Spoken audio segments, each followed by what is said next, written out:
ये मिलिटेंट्स जो घर से ही एक प्लान करके आए हैं कि हमें लोगों को मारना है, जब खुद को हमने मर मिलिटेंट ना रहे।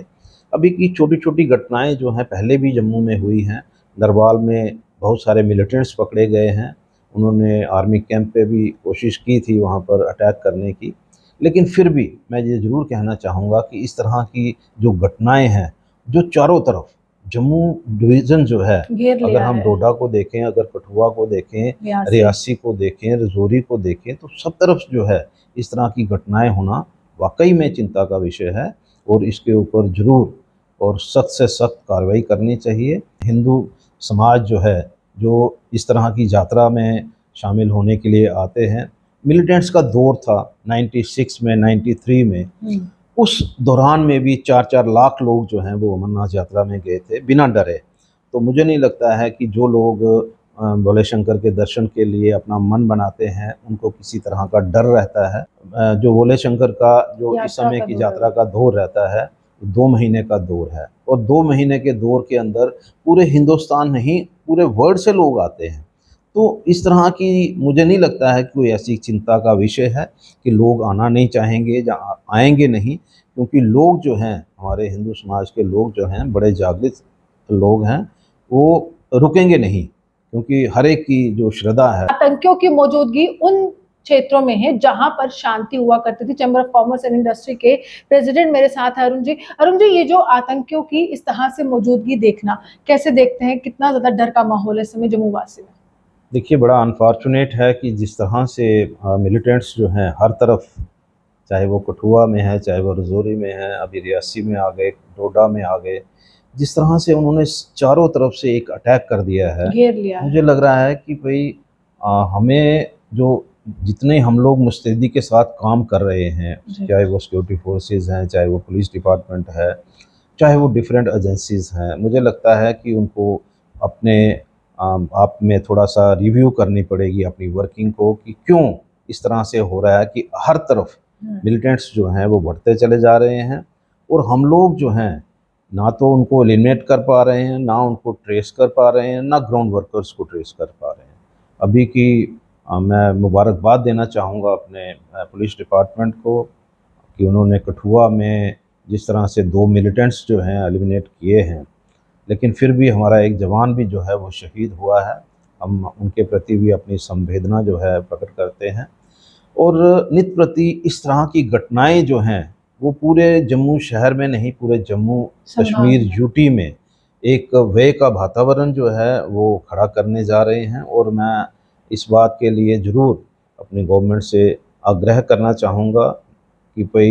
ये जो चीज़ें हैं, इस तरह से हम लोग भी पब्लिक भी जो है वो थोड़ी विजिलेंट रहे। मैं अपनी तरफ से यही सभी को रिक्वेस्ट करूँगा कि कोई भी किसी तरह का भी कोई ऐसा व्यक्ति जो है, जिसको लगे कि भई ये कहीं मिलिटेंट तो नहीं है या कोई इस तरह का लगे कि ये अननोन पर्सन है, तो मुझे लगता है कि उसके ऊपर ज़रूर इमीडिएटली हमें पुलिस को भी इन्फॉर्म करना चाहिए। लेकिन मैं इतना ज़रूर कहना चाहूँगा कि जिस तरह से हर तरफ जो है मिलिटेंट्स के अटैक होना शुरू हो गए हैं, ये एक चिंता का विषय है और सिक्योरिटी जो है हमें इसको देखना पड़ेगा कि कहाँ कहाँ चूक है और किस तरह से हम सारी चीज़ों को दुरुस्त कर सकते लेकिन हैं। एक सवाल ये भी है कि अमूमन हम कश्मीर में जब एनकाउंटर्स देखते थे, हम देखते थे कि काफ़ी ज़्यादा घना जंगल का इलाका होता है, वहाँ पर मौजूदगी होती है, वहीं पर हाइड आउट्स होते हैं और उसके बाद ऑपरेशन स्टार्ट होते थे, मुठभेड़ होती थी। लेकिन रिहायशी इलाकों में जम्मू शांति प्रिय रहा है, जम्मू में काफ़ी ज़्यादा शांत इलाके रहे। अगर हम राजौरी की बात करें, अगर हम डोडा की बात करें, तो 20 सालों से तो ऐसी कोई घटना नहीं हुई। अब रिहायशी इलाकों में संदिग्ध देखेंगे, नरवाल में भी जैसे बिल्कुल हाईवे पर देखे गए हैं, तो ये कितनी बड़ी अप्रिय घटना को अंजाम दे सकते हैं? देखिए, ऐसा है कि कुछ चीज़ों को हमें भी अंडरस्टैंड करना चाहिए। मिलिटेंट्स जो घर से ही एक प्लान करके आए हैं कि हमें लोगों को मारना है या खुद को हमने मरना है। तो ऐसी स्थिति में वो कहाँ से, किस तरह की पहाड़ियों से निकल कर के वो आते हैं, क्योंकि हर पहाड़ी में तो हमारे सिक्योरिटी फोर्सेस नहीं हो सकती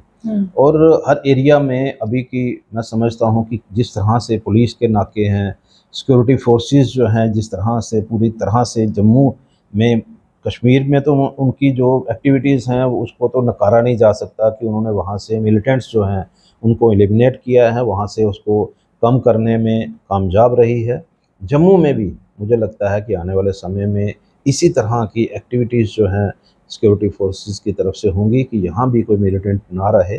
अभी की छोटी-छोटी घटनाएँ जो हैं पहले भी जम्मू में हुई हैं। नरवाल में बहुत सारे मिलिटेंट्स पकड़े गए हैं। उन्होंने आर्मी कैंप पे भी कोशिश की थी वहाँ पर अटैक करने की। लेकिन फिर भी मैं ये ज़रूर कहना चाहूँगा कि इस तरह की जो घटनाएँ हैं, जो चारों तरफ जम्मू डिवीज़न जो है, घेर अगर लिया हम है डोडा को देखें, अगर कठुआ को देखें, रियासी। रियासी को देखें, रजौरी को देखें, तो सब तरफ जो है इस तरह की घटनाएँ होना वाक़ई में चिंता का विषय है और इसके ऊपर ज़रूर और सख्त से सख्त कार्रवाई करनी चाहिए और ऐसे लोगों को और उनकी जो सहायता करने वाले हैं स्पेशली, उन लोगों को एलिमिनेट करना चाहिए। व्यापारियों की आप लगातार बात करते हैं, लेकिन व्यापारियों के लिए अमरनाथ यात्रा काफ़ी ज़्यादा महत्वपूर्ण रहती है, व्यापार आगे बढ़ता है। लेकिन जिस तरह से घटनाएँ हो रही हैं, क्या व्यापारी वर्ग में भी इस समय डर का माहौल है?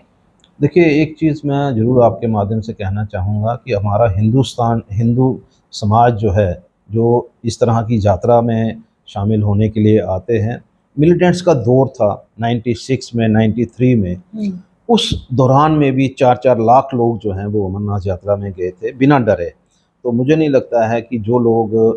भोले शंकर के दर्शन के लिए अपना मन बनाते हैं, उनको किसी तरह का डर रहता है। लेकिन फिर भी मैं ये ज़रूर कहना चाहूँगा कि उसकी सिक्योरिटी जो है उनकी, उसके ऊपर ज़रूर फ़ोकस रहना चाहिए। जो भी यहाँ पर आएगा, देखिए ये जो दौर है जो भोले शंकर का जो इस यात्रा समय का की दौर है यात्रा वो। का दौर रहता है, 2 महीने का दौर है और 2 महीने के दौर के अंदर पूरे हिंदुस्तान नहीं, पूरे वर्ल्ड से लोग आते हैं।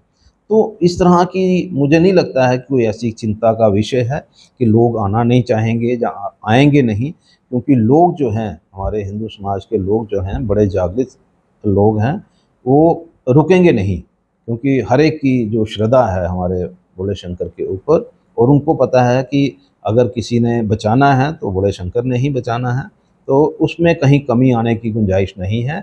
मुझे लगता है कि इस बार यात्रा जो है वो बढ़ेगी, लेकिन फिर भी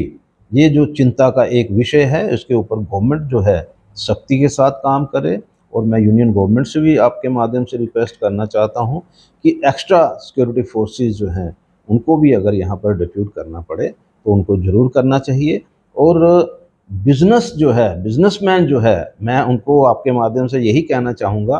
कि जो लोग भी दर्शन के लिए आएँ और जिस तरह से हमारे एक जम्मू का वैसे भी एक रिवायत रही है, हमारे जम्मू के लोग जो हैं, वो हमेशा ये इस बात का विचार करते हैं कि जो लोग बाहर से आएँ, किस तरह से हम लोग जो हैं, उनको सुबह का नाश्ता दे पाएँ, दोपहर का लंच दे पाएँ, इवनिंग का डिनर दे पाएँ। कभी ऐसा नहीं हुआ कि जम्मू के लोगों ने ऐसा कोई ऐसा समय निकाला हो कि जिसमें जो बाहर से आने वाले लोग हैं, वो उनको परेशानी हुई हो, उनको लगा हो कि हम लोग जो हैं, पता नहीं कौन से स्थान पे आ गए हैं कि हम परेशान हैं।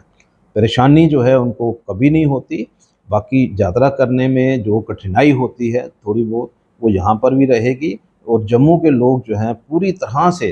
उनका वेलकम करेंगे और खैर मकदम करेंगे। देखिए, साफ तौर पर इनका अनुमान है कि ज़्यादा से ज़्यादा जो श्रद्धालु हैं, बाबा बर्फानी के दर्शन करने के लिए जम्मू पहुँचेंगे। लेकिन इसमें भी कोई दो राय नहीं कि संदिग्ध जम्मू के विभिन्न इलाकों में देखे गए हैं और आम नागरिकों ने ही सूचना दी है जम्मू कश्मीर पुलिस को, जिसके बाद काफ़ी ज़्यादा अगर हम कहें कड़ा पहरा है, सुरक्षा का कड़ा तंत्र है और जम्मू कश्मीर पुलिस हो, चाहे तमाम सुरक्षा बल हो, अभी भी तलाशी अभियान जो है वो नरवाल में चल रहा है और लोगों से भी यही अपील बार-बार कर रहे हैं कि देखिए अगर कोई भी संदिग्ध व्यक्ति आपको दिखता है, आप पुलिस को सूचना ज़रूर दीजिए, ऐसा ना हो देरी हो जाए। आप हमारे से बने देखते हुए जम्मू से